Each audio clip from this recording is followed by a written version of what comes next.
इयत्ता 6वीच्या नागरिकशास्त्र या विषयातील आपले समाज जीवन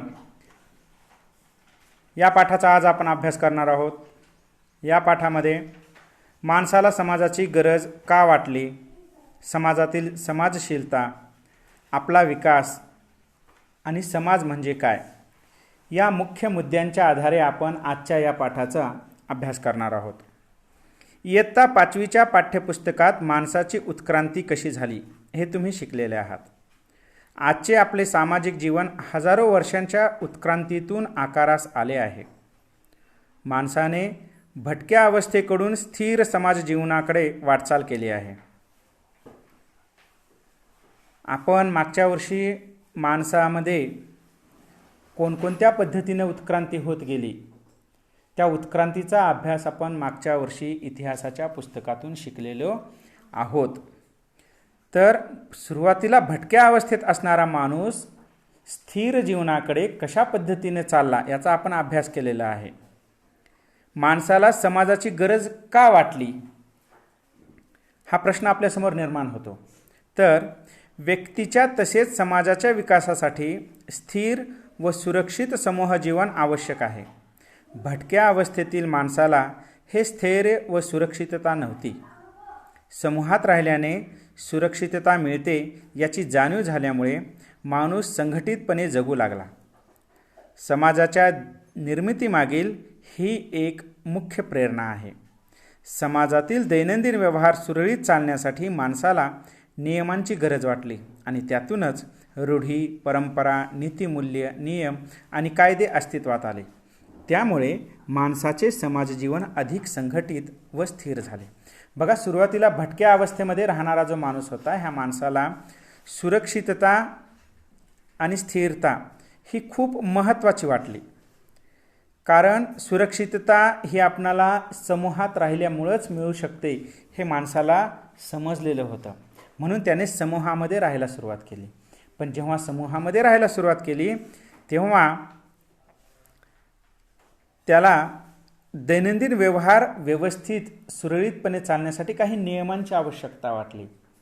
तर ह्या नियमांमधूनच रूढी, परंपरा, नीतिमूल्य, नियम, कायदे यांचा विकास झाला, यांची सुरुवात झाली।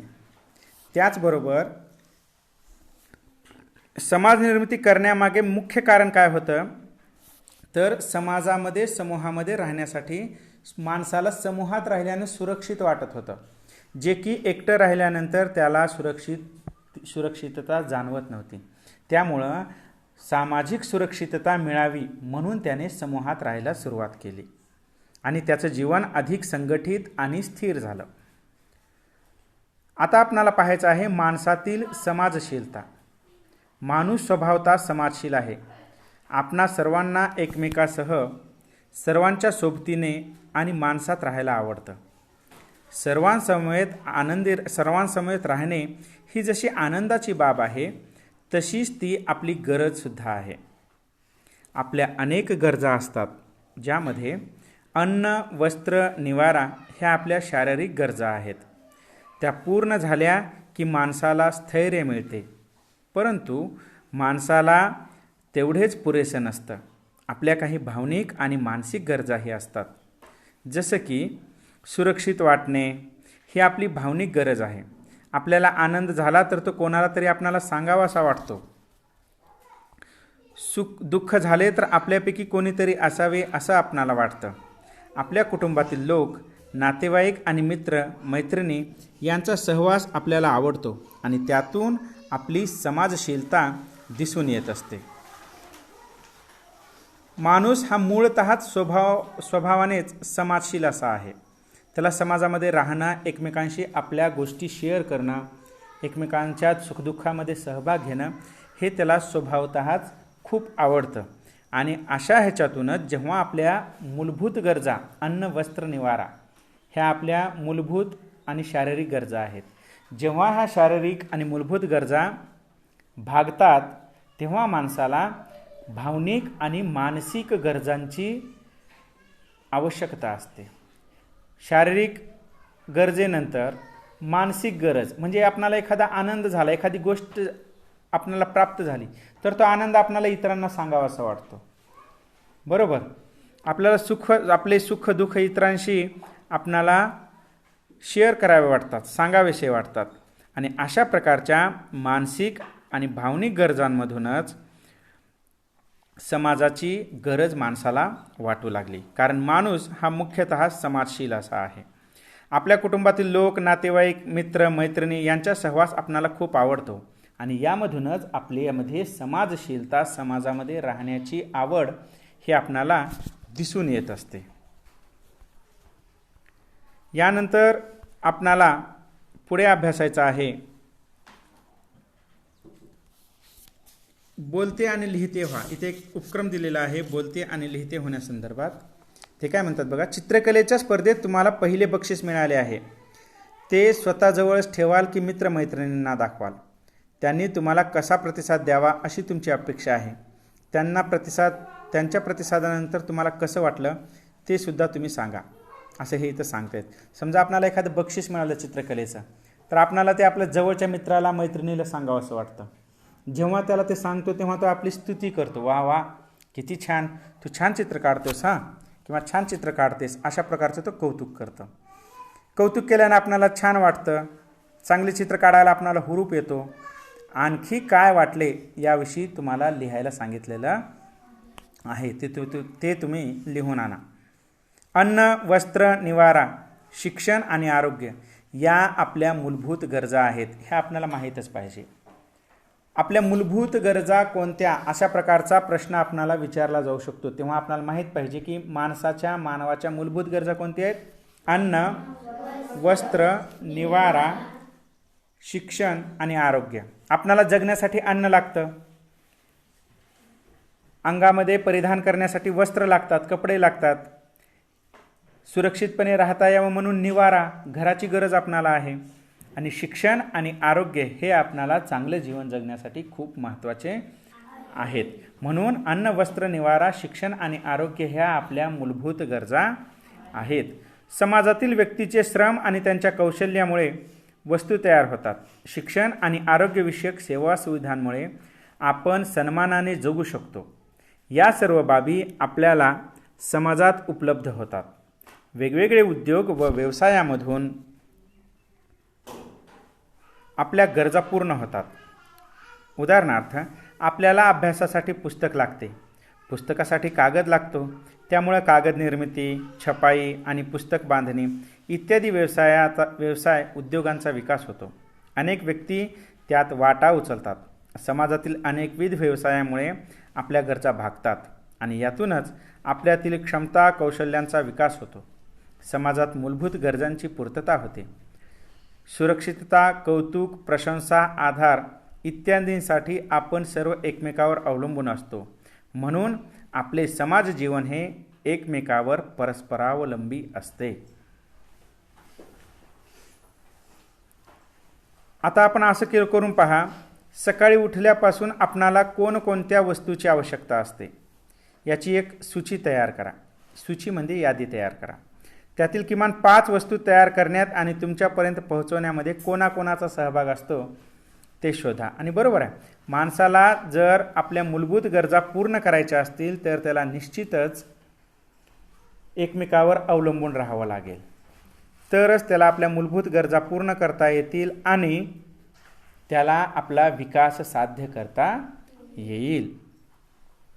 आपला विकास. प्रत्येक माणसात निसर्गतः काही गुण आणि काही क्षमता असतात, त्या सुप्त अवस्थेत असतात. त्यांचा विकास हा समाजामुळेच होत असतो. परस्परांशी बोलण्यासाठी आपण भाषेचा आधार घेतो, पण ते आपल्याला जन्मतःच अवगत नसते. आपण ते हळूहळू शिकतो. घरात जी भाषा बोलली जाते ती भाषा आपण सुरुवातीला शिकतो. आपल्या शेजारी वेगळी भाषा बोलणारे लोक असतील तर त्याही भाषेचा आपणाला परिचय होतो. शाळेत निरनिराळ्या भाषा शिकण्याची संधी आपणाला मिळते. जेव्हा आपण समाजामध्ये राहतो तर समाजामध्ये राहत असताना आपणाला भाषेची खूप महत्त्वाची गरज भासते. कारण आपल्या भावना ह्या आपण भाषेच्या माध्यमातूनच एकमेकांना सांगतो. आपले काही सुप्त गुण असतील, काही क्षमता असतील तर त्या क्षमतांचा विकास हा समाजामुळेच होतो. घरामध्ये जी भाषा बोलली जाते तीच भाषा आपण आपल्या बोलण्या लवकर शिकतो, त्याला मातृभाषा असे म्हणतात. घरातली भाषा जी बोलतो तीच भाषा आपण लवकर शिकतो. घरात शेजारी जर एखादा दुसरी भाषा बोलणारं कुटुंब असेल तर त्याचीही भाषा आपण शिकतो. आणि जेव्हा आपण शाळेमध्ये येतो तेव्हा वेगवेगळ्या भाषांचा अभ्यास आपण शाळेमध्ये करत असतो. आपल्याजवळ स्वतंत्र विचार करण्याची क्षमता असते. उदाहरणार्थ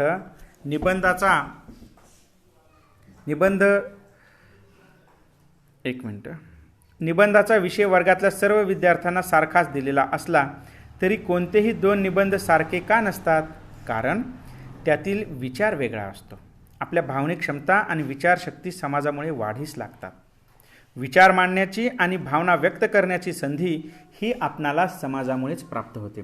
एकाच विषयावर जर आपणाला वर्गामध्ये निबंध लिहायला सांगितला तरी सर्वच्या सर्व मुलांचा निबंध हा सारखा येत नाही, कारण प्रत्येकाचे विचार, प्रत्येकाच्या भावना, प्रत्येकाची विचार करण्याची पद्धती ही वेगवेगळी असते. त्यामुळे त्या निबंधामध्ये वेगळेपणा दिसून येतो आणि आपले विचार मांडण्याची आणि भावना व्यक्त करण्याची ही जी संधी आहे ती आपणाला समाजामुळे प्राप्त होते. माणसातील कलागुणांचा विकास ही समाजामुळेच होत असतो.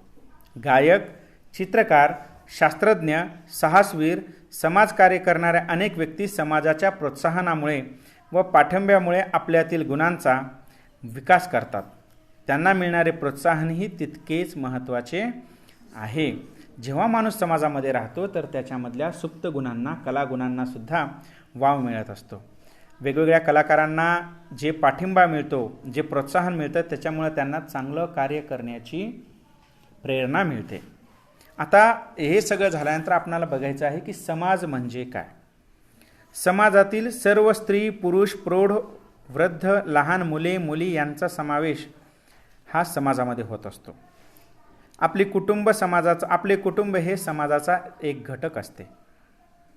समाजात विविध गट, संस्था, संघटना असतात. लोकांमधील परस्पर संबंध, परस्पर व्यवहार, त्यांच्यातील देवाणघेवाण यांचाही समावेश हा समाजामध्ये होतो. माणसाच्या झुंडी किंवा गर्दी म्हणजे समाज नाही, तर काही समान उद्दिष्टे साधण्यासाठी जेव्हा लोक एकत्र येतात तेव्हा त्यांचा समाज बनतो. समाज म्हणजे काय? तर एखादे विशिष्ट उद्दिष्ट, हे समान उद्दिष्ट जे असतं, सगळ्यांचं उद्दिष्ट काहीतरी एकच असतं आणि ते उद्दिष्ट समोर ठेवून ते उद्दिष्ट साध्य करण्यासाठी जेव्हा काही लोक एकत्र येतात आणि कार्य करतात, एकत्र राहतात, त्याला समाज असे म्हणतात. आता आपल्याला पुढे पाहायचं आहे. बघा, अन्न, वस्त्र, निवारा, सुरक्षितता यासारख्या गरजा भागवण्यासाठी समाजाला एक कायमस्वरूपी व्यवस्था निर्माण करावी लागते. अशा व्यवस्थेशिवाय समाजाचे दैनंदिन व्यवहार होऊ शकत नाहीत. समाजाचे दैनंदिन अस्तित्व टिकून राहण्यासाठी व्यवस्था ही खूप आवश्यक असते. समजा समाजामध्ये जर आपल्या गरजा भागवायच्या असतील, मूलभूत गरजा भागवायच्या असतील, एकत्र राहायच्या असतील, तर समाजाला काही नियमसुद्धा पाहिजेत. तर नैतिकतेनं जर राहायचं असेल, शांतपणे राहायचं असेल, तर प्रत्येक समाज हा शिस्तप्रिय असला पाहिजे. आणि शिस्तप्रिय समाज तेव्हाच निर्माण होतो जेव्हा त्या समाजाला काहीतरी नियमांचं बंधन लावून दिलेलं असतं. तुम्हाला माहीत आहे का, जन्मतः सर्व माणसं समान आहेत. माणूस म्हणून सर्वांचा दर्जा हा सारखाच आहे. भारताच्या संविधानानुसार सर्वजण कायद्यापुढे समान आहेत. संविधानाने आपल्याला संधीच्या समानतेची हमी दिलेली आहे. शिक्षण, क्षमता व कौशल्य यांचा उपयोग करून आपण आपली प्रगती ही साध्य करू शकतो. भारतीय संविधानानुसार असं सांगितलेलं आहे की प्रत्येक पुरुष किंवा स्त्री, लहान मूल, प्रौढ हे सर्वजण एक समान आहेत. प्रत्येकाला आपल्या क्षमतेनुसार विकास साधण्याचा समान संधी ही भारतीय संविधानाने आपणाला दिलेली आहे. अन्नाची गरज पुरवण्यासाठी शेती करणे आवश्यक आहे. शेतीशी संबंधित सर्व कार्य पार पाडण्यासाठी विविध संस्था निर्माण कराव्या लागतात.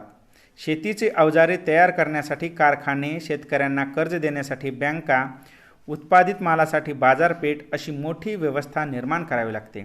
अशा अनेक व्यवस्थांमधूनच समाज स्थिर होऊ शकतो आणि समाज स्थिर होतो. आपण बघितलेलं आहे की आपल्या ज्या मूलभूत गरजा आहेत, त्या मूलभूत गरजा जर आपणाला पार पाडायच्या असतील, मूलभूत गरजा म्हणजे कोणत्या? अन्न, वस्त्र, निवारा, शिक्षण आणि आरोग्य. ह्या जर आपणाला पार पाडायच्या असतील तर आपणाला एकमेकावर अवलंबून तर राहावं लागेल, पण त्या गरजा पार पाडण्यासाठी वेगवेगळ्या संस्थांचा उदय होतो, ते कार्य करत असतात आणि अशा संस्थांमधूनच समाजाला स्थिरता प्राप्त होते.